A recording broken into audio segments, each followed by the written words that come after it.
it's put like thousands on our bottom line this year just as a result of testing and not making predetermined assumptions based on, your assumptions essentially of what you think might happen.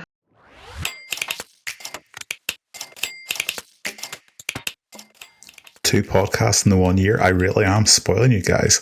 We're back with episode 3 of Sell More Stuff, who you just heard speaking as our guest today, David. David runs Fish and Tackle and Bait, and those guys were a client of mine in a past life. And one of the things I found particularly interesting about David is I was working with those guys, particularly around the run-up of COVID, and friendly remembers, one of the only things you could do during COVID was go fishing. So with those guys, we seen an absolute explosion in sales, and those guys had to handle all the stock management and stuff in-house.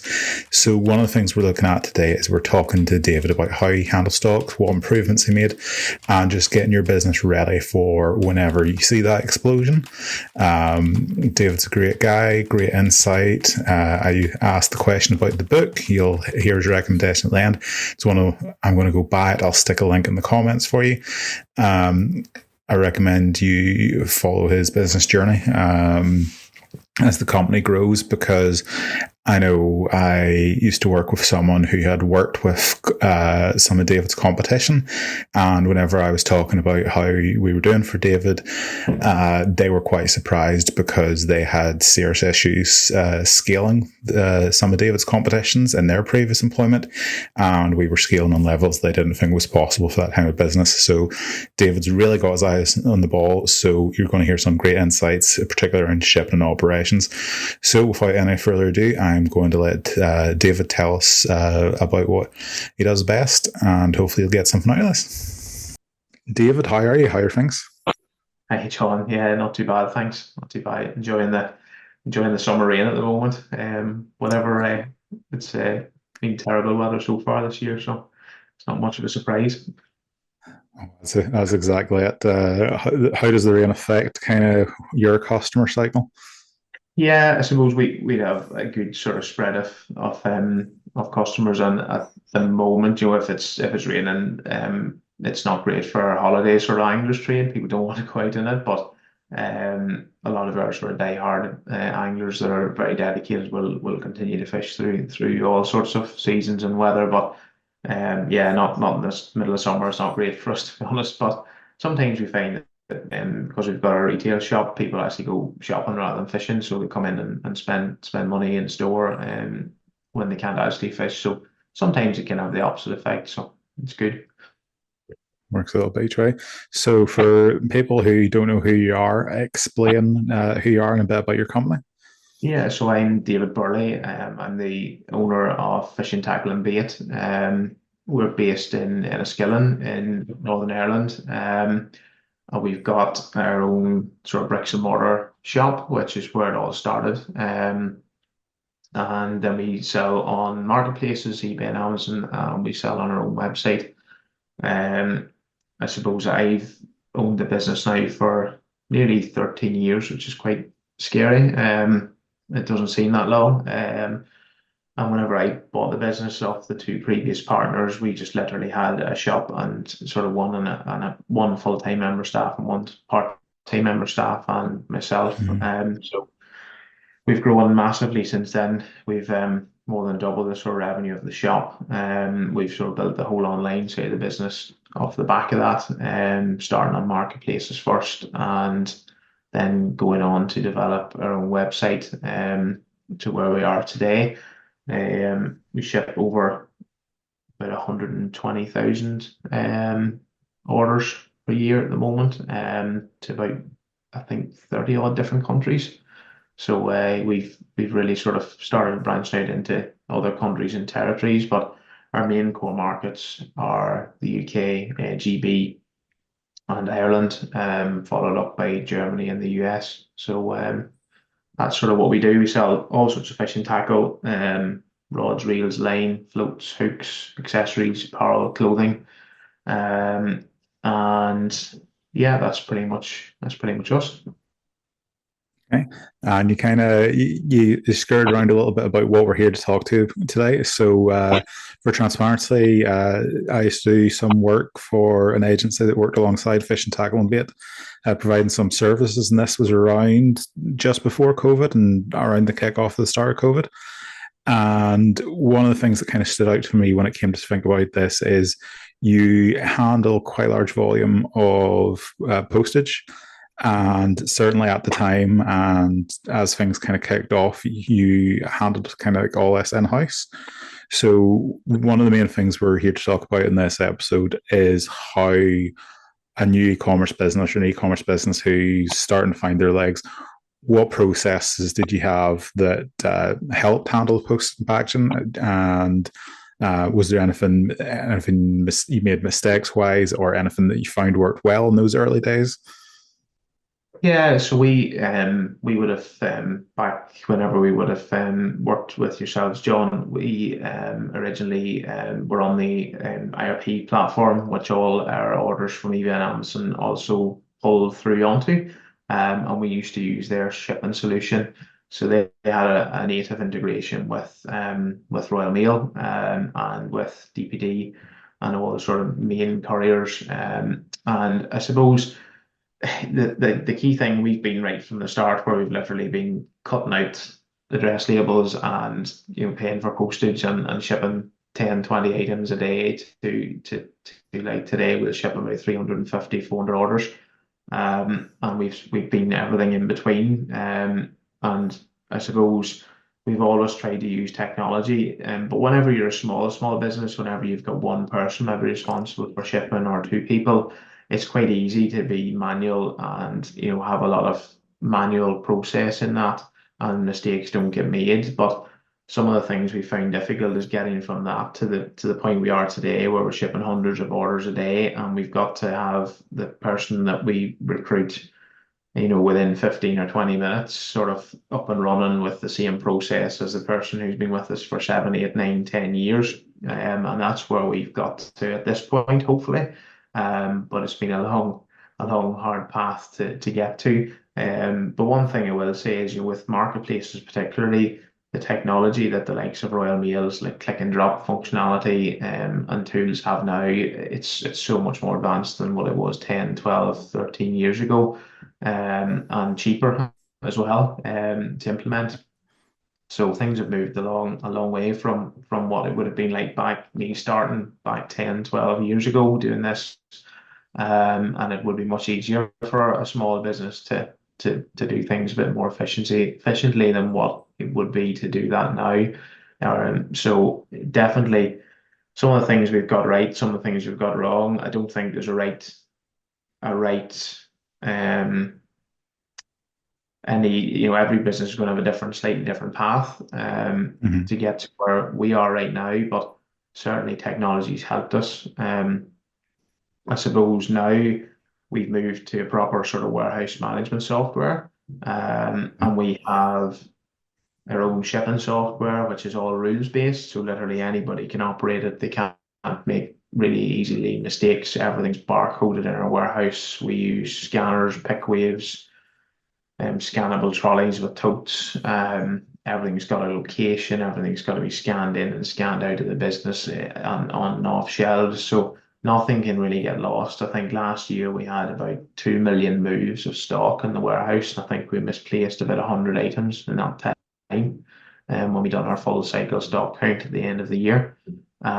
So that's where we are now. But before that, it wasn't as organized and certainly not as streamlined for sure. And I suppose we got to the point you just mentioned about COVID. Our industry took a massive increase in popularity in COVID because our biggest competitors are probably sport and the pub and other events, and all of that was cancelled indefinitely for a good proportion of the COVID time. So we gained huge popularity and huge traffic to our site and sales over that period, which was great. But it presented its own challenges for the likes of us as a business to be able to grow under that pressure and have the flexibility and being able to scale and fulfillment, scale and the number of products we stocked, SKUs that we held. It just exponentially grew over that period. So that was a major challenge for us. Difficult, very, very difficult for both myself and our staff to keep up with that. Yeah. But we managed to do that. But what it highlighted to us was that the old manual processes that we used just Mhm. weren't fit for purpose to let the business grow. And it was actually costing us money rather than saving us money, sticking to that. And we identified we had a problem and an issue and a need to change in the business through that.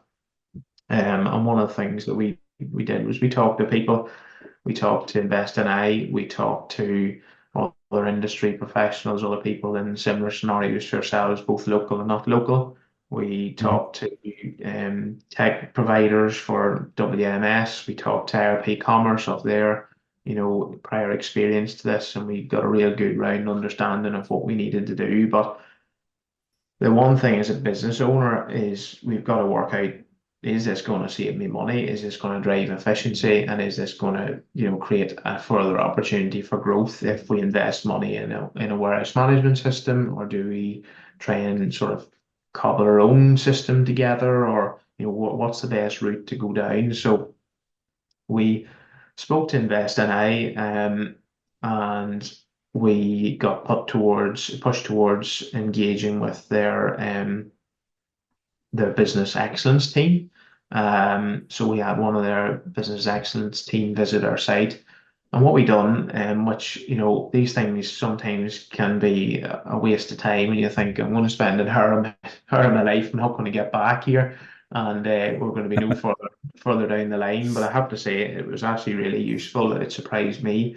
And we just actually got an A0 piece of paper, and we started doing a process map of our business from start to finish on this A0 piece of paper, um, directed by the business excellence coach Barry, was excellent. So he was, and we got the whole staff involved, and we came up with the pain points in the business of where things weren't running the way that they needed to, and we needed to fix. And when you're in your business day to day, it can be difficult to actually see these things. I know that sounds really silly, but it can be You're too really. busy working in the business to work on the business. Absolutely, absolutely. So when we started putting that down on paper, and little sticky notes where we could move them around to identify the Hmm. problems, and sometimes the problem needed to move along the line of where it actually started and finished. We identified the two things we needed to change majorly were pick, pack, and dispatch and logistics end of things. Um, was the number one priority, and all our team agreed on that we needed to focus on that. So then, as part of that, we done the exercise again, but in an exploded sort of little tiny step by step, rather than being stuck coming in, the bigger options. We done that on a much more granular level, and we Yeah. identified the issues, and we actually started putting costs against where something couldn't be found in the warehouse, how much that cost us in a lost sale potentially, or because what was happening was we run around picking things with sheets of paper. So we had 6, 7, 8, 900,000 orders to pick on a Monday, and each piece of paper needed it needed to be dealt with manually. And if someone couldn't find the thing, it got put to the bottom of the pile, and it could be the following day before we actually decided, right, there's a group of orders we need to fix because there's a problem. Yeah. Which then it got passed to customer service, and customer service picked it up from there. The problem was there were issues that shouldn't have happened in the first place. The second thing was the customer was only getting contacted about the issue, and their order should have been shipped and on its way to them, Yeah. which put us on the back foot straight away. So we lost a higher percentage of those sales than what we could retain potentially.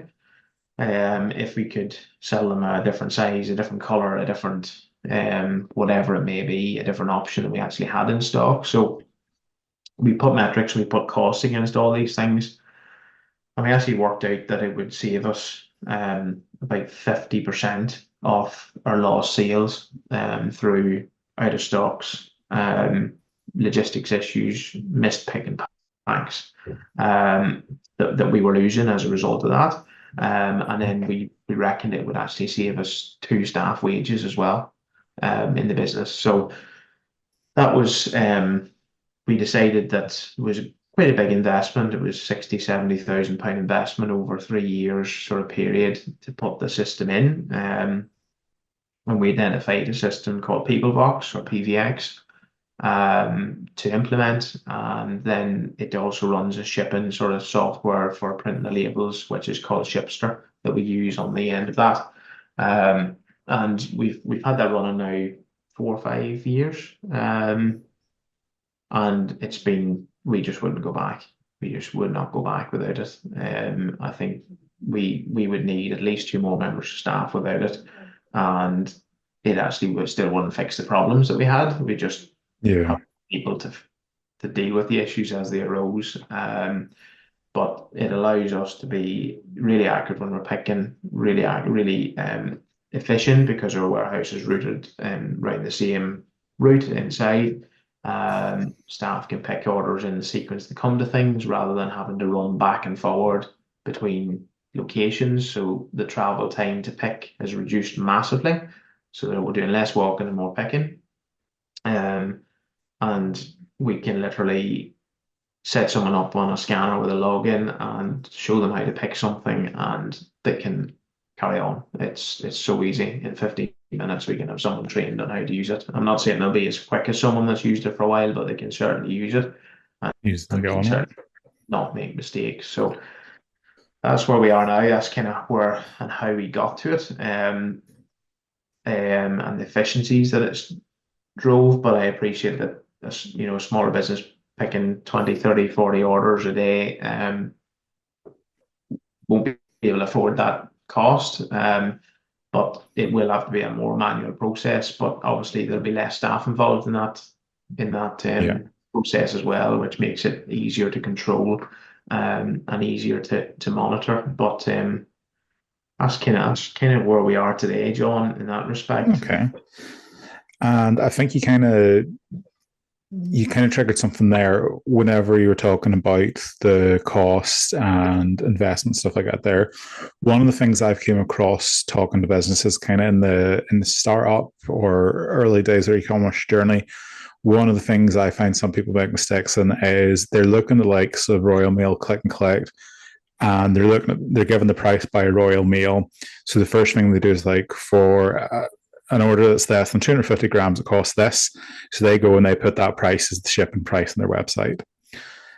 And instantly that doesn't allow for returns. It doesn't allow for their time. It doesn't allow for the actual packaging itself. So what did you kind of, in the initial phases, kind of, what was your process or thought process like whenever it came to choosing your post and package price? Because I've dealt with this internally, but I've always been kind of on an instructed side as opposed to going through the mental process myself. So talk me through that a little bit. Yeah, it's difficult because when you're certainly a smaller business and you don't have maybe experience of this before, we went through a process just pre-Christmas actually with our current sort of e-com team about this, and we done some testing. We always thought that the cheapest and the lowest threshold to someone placing an order in terms of free shipping was best. And it turned out we were completely wrong, and it was the complete opposite experience to what we thought. So the one message I would give to people is absolutely test everything and every change you do. So we currently went from, because the cost of shipping had increased so much in the last couple of years, we needed to increase our income from the shipping side of things as a business, or increase our margin to cover that, because we just couldn't operate any longer with the costs increasing in the current. But we didn't know what to do. So our shipping threshold was free shipping on all orders over £20 on our website at that point, and under that we were charging people £3.99, and we thought people were coming to us for free shipping at a low threshold. We were kind of industry standard, or maybe slightly below industry standard in our industry. And it turned out we decided we'd test. So we done a 2-week period where we put the price up to, we charge everybody shipping up to £50, and over £50 was free. and our average order value stayed about the same, and our um, conversion rate dipped a tiny amount, but nothing you could draw a conclusion from. Mm-hmm. So it increased our revenue from the shipping we were charging by quite a few thousand actually. Um, so then we changed it to £70, up to £70 you paid shipping, and over £70 it was free. And it didn't make any difference at all in conversion rate or average order value. In fact, average order value increased slightly. So we thought, right, let's run another 2 weeks. So we done £100, and it actually increased the order value, and conversion rate stayed relatively steady as well. And then we thought, right, let's try the extreme, and we just removed the free shipping completely and charged everyone £3.99. And what that done was it actually increased conversion rate, and it increased average order value. So we removed free shipping completely from the website, and we charge everyone £3.99, which makes no sense at all. I, I think that's one of the things you see as well in e-commerce is that there's a certain amount of it's like a science and a certain amount that's kind of art. I know, particularly going back to days where I focused on Facebook ads, there was a client I'd worked with, and there were not everyone was the same, but there's a general process. If you started wide with assumptions, you took the data you got from those results, and then you refined. And this worked on 95% of accounts. You looked at the data, you monitored, you made assessments, and you're fine, and your average order value went up, or your return ad spend went up. There was some positivity out of it. And there was one client I worked with, and we started wide, hit all milestones, perfect. Then we refined, and it dipped, and you're like, okay, so you refined a bit more, and it dipped again, and you're like, right. So then you went back to the drawing board, and you just went completely wide, and everyone went back up. People were ordering more, people were spending more money, you were getting better return, and you're just like, none of this makes sense. And I think that's kind of, it's probably true in a lot of industries, but particularly in e-commerce, we can't make assumptions. I think testing is vital to e-commerce in general. No, we're going beyond the realms of post and packaging here, but just as a business owner, I think you said it, like, if you don't test, it's not going to work.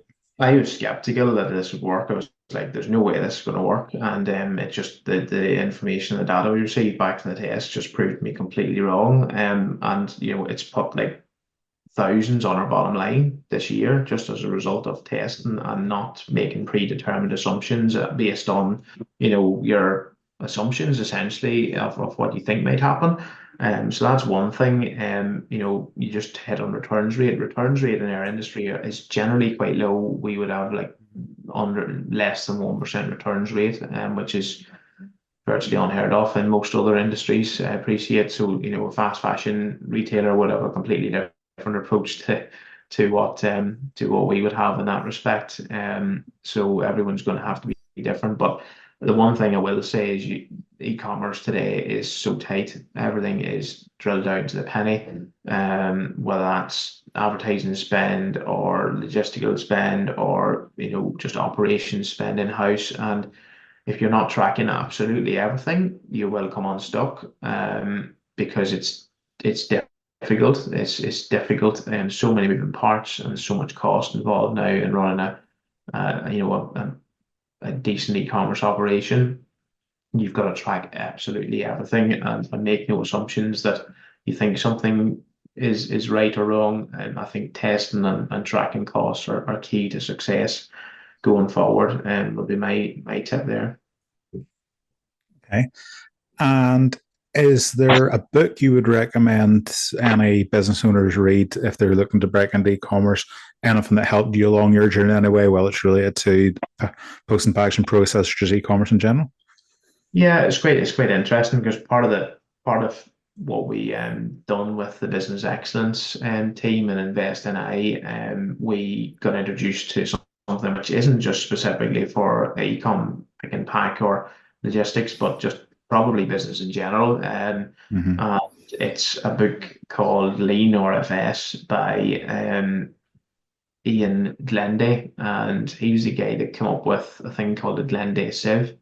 And a Glenday sieve basically breaks down, um, say for example, your turnover per product on a business. You could separate that by a Glenday sieve, and instead of just the 80-20% rule of what everyone sort of tenders about, it'll look at, how many SKUs is your top 50% of your turnover, Mhm. and how many is in the next sort of 45%, and how many is in the next 1%, and what you should look at dropping and making things as lean as possible. So it's part of the whole lean process, and that really, Ian Glenday and Glenday Sieves has been something that we've used to great effect over the last couple of years, after being introduced to that by Barry at Invest NA.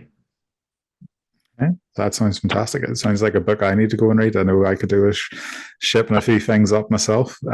Look, David, thank you very much for your time. Hopefully the audience will find that insightful, and I'll drop a link to the book as well. No problem. Thanks very much for having us, Sean. All right. Thanks very much. So some really interesting stuff there from David. I think one of the key highlights is just how important it is in any step in your business to test, experiment, and look at the data, learn and grow from there. David talked about how his business started on marketplaces before moving across to having his own website. He talked about how he experimented with different softwares and hardwares around warehouse efficiency and order handling, and how that's helped him improve his business.